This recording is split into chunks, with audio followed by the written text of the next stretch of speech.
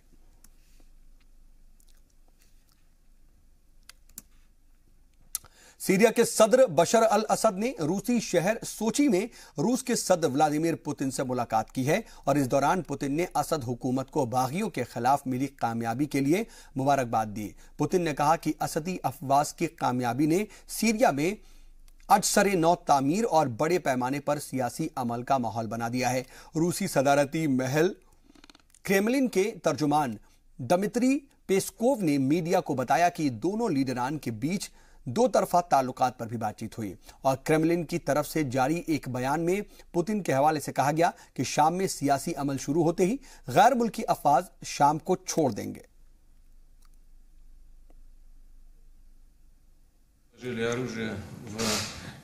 शाम के अहम मकामात पर दहशतगर्दों ने हथियार डाल दिए हैं। शाम के बुनियादी ढांचे को खड़ा करने के लिए मिलिट्री ने काम शुरू कर दिया है। शामी दारुल हुकूमत में इसकी झलक दिख रही है। दहशतगर्दों पर शामी अफवाज की जीत की वजह से सियासी अमल भी शुरू हो गया है। शाम के हालात बेहतर हो रहे हैं।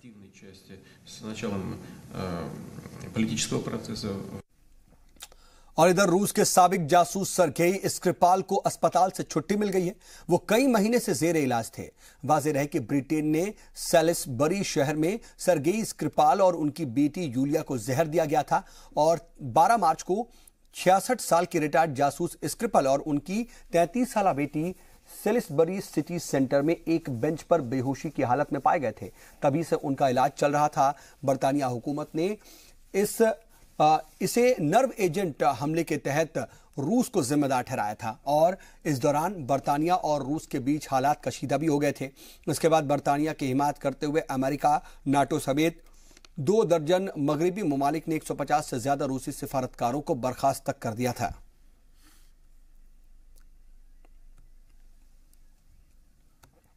वक्त एक और छोटे से ब्रेक का, जल्द होते हैं हाजिर।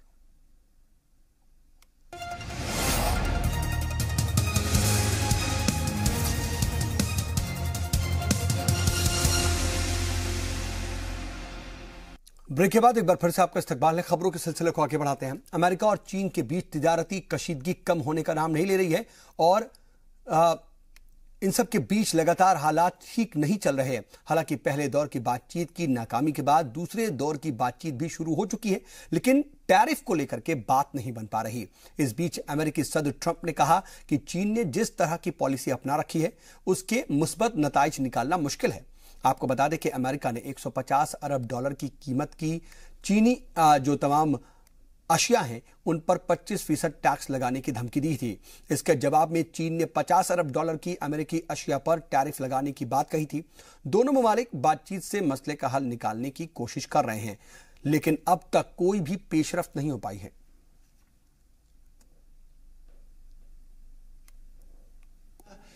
Has taken out hundreds of billions of dollars a year from the United States.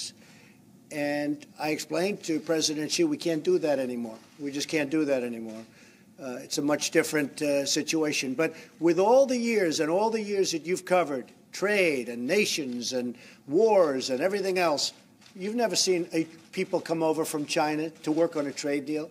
Now, will that be successful? I tend to doubt it. इधर अमेरिका की सेंट्रल इंटेलिजेंस एजेंसी CIA के सरबराह के तौर पर जीना हैस्पल ने अपनी जिम्मेदारी संभाल ली है और सीनेट की तौसी के बाद हैस्पल की तकर्रुरी हो गई है। जीना अमेरिकी तारीख की पहली ऐसी खातून है जिन्हें इंटेलिजेंस एजेंसी का डायरेक्टर बनाया गया है। जीना के पास 33 वर्षों का लंबा तजर्बा है और वो अमेरिकी अफवाज को करीब से जानती हैं। उनके वालिद अमेरिकी एयरफोर्स से रिटायर हैं।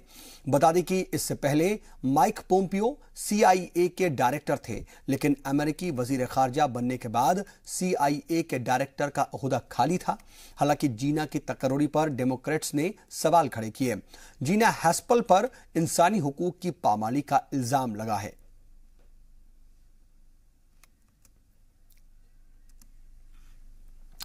इधर मलेशिया की पुलिस ने बदउनवानी के इल्जामात का सामना कर रहे साबिक PM नजीब रजाक के दफ्तर और घर समेत 6 जगहों पर छापा मारा है और इस छापे में पुलिस ने नकदी, जवारात और दूसरे लग्जरी सामान से भरे 72 बैग बरामद किए हैं। डिजाइनर हैंड बैग से भरे 300 बॉक्स भी बरामद किए गए हैं। इनमें कैश होने की इत्तला है और नजीब पर सरकारी कंपनी 1MDB से $70 करोड़ अपने निजी अकाउंट में मुंतकिल करने का इल्जाम है। उन्होंने हालांकि इससे इनकार किया है। पुलिस ने बुध की रात को छापा मारा जो जुमेरात शाम तक चलता रहा। कमर्शियल क्राइम इन्वेस्टिगेशन डिपार्टमेंट के डायरेक्टर के मुताबिक छापे के दौरान घोटाले से मुताल्लिक कई दस्तावेज भी मिले। पिछले हफ्ते हुए आम इंतखाबात में नजीब को महातिर मोहम्मद से करारी हार मिली थी। नजीब और उनकी बीवी के मुल्क छोड़ करके जाने पर रोक लगा दी गई है।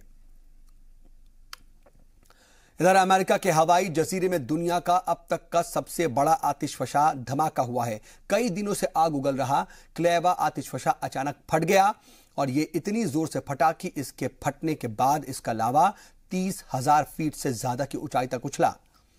आतिशफशा फटने से कई जगहों की जमीनें भी फट गईं। चारों तरफ लावा फैल गया। आतिशफशा फटने के बाद आसपास के शहरों में जहरी गैस फैल गई है और इससे सल्फर डाइऑक्साइड समेत कई जहरीली गैसें निकल रही हैं। आसपास के शहरों और इलाकों में रहने वालों लोगों को महफूज मकामात पर जाने की सलाह दी गई है। और इधर बरतानवी शाही खानदान के प्रिंस हैरी और अमेरिकी अदाकारा मेगन मार्कल की कल यानी कि 19 मई को विंडसर पैलेस में शादी होने जा रही है और इसके लिए तैयारियां जोरों पर हैं। लोगों में काफी जोशो खरोश देखा जा रहा है। इस शादी के लिए हजारों लोगों को मदऊ किया गया। ब्रिटिश रॉयल फैमिली पिछले करीब 6 महीने से प्रिंस हैरी और मेगन मार्कल की शादी की तैयारियों में जुटा है।